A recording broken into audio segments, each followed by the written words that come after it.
Hi kids, I'll be your host for the next minute or so. I don't have a lot of time. I've got to explain something that's very important and very real in the quantum physics of the reality of life. Many quantum physicists believe that we can be more than one place at a time. And is that what I want to talk about, quantum physics, or do I really want to talk about biology? Either way, I want to talk about bouncing balls, because you see, these balls come down the great, what I like to call a quant'uhm, because if you don't call it that, you call it by its real natural name, you could get thrown off of the YouTubage, which would not be good for any of us, because I've got a lot of important things I'm trying to convey here, such as the birthing of children. Now, where does the birthing of children come from in the quantum physics of the life? It comes from the bizarre, weird impossibility of a cell to do what? Well, to simply do what cells do best: divide. That's right, cells divide. They become more than one. They've been doing it for centuries. There's some way that a singular, one of a kind cell organism, so like in other words, these two look exactly alike, and that's because in reality they are exactly alike. They come from one original cell, you see.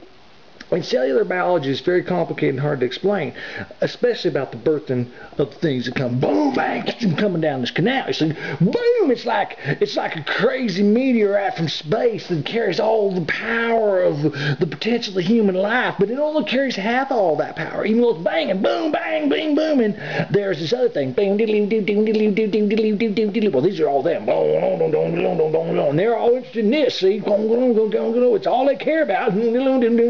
And boom, they hit that bad boy. Boom, they hit it like a rock, and it divides. It does. It's been that way for centuries. I don't know exactly why. Nobody knows exactly why. But it is possible to take one singular cell, shoot some of these man things. They're like tadpoles that shoot from a rocket that nobody ever talks about. Okay, this rocket launches these tadpoles out, and the crazy thing is these tadpoles are whooming, and they're swimming, and they're flying, and they're freaking. And in their course of doing that, they do all kinds of crazy stuff. They multiply, which is an amazing concept, I know. And I think that bouncing babies, and in the quantum physics of reality, that is how it all fits together, because gravity can be defied. See that? That's like magic, defying the gravities of the world. Whoa, definition. Whoa, definition. Definition of gravity, which is that is the actual definition of gravity. Whoop, something that makes stuff fall. They call that gravity. That's science, which is very deep and very complicated. And I know that. And you know that now today. We both know it today. And the reason I think that we all know it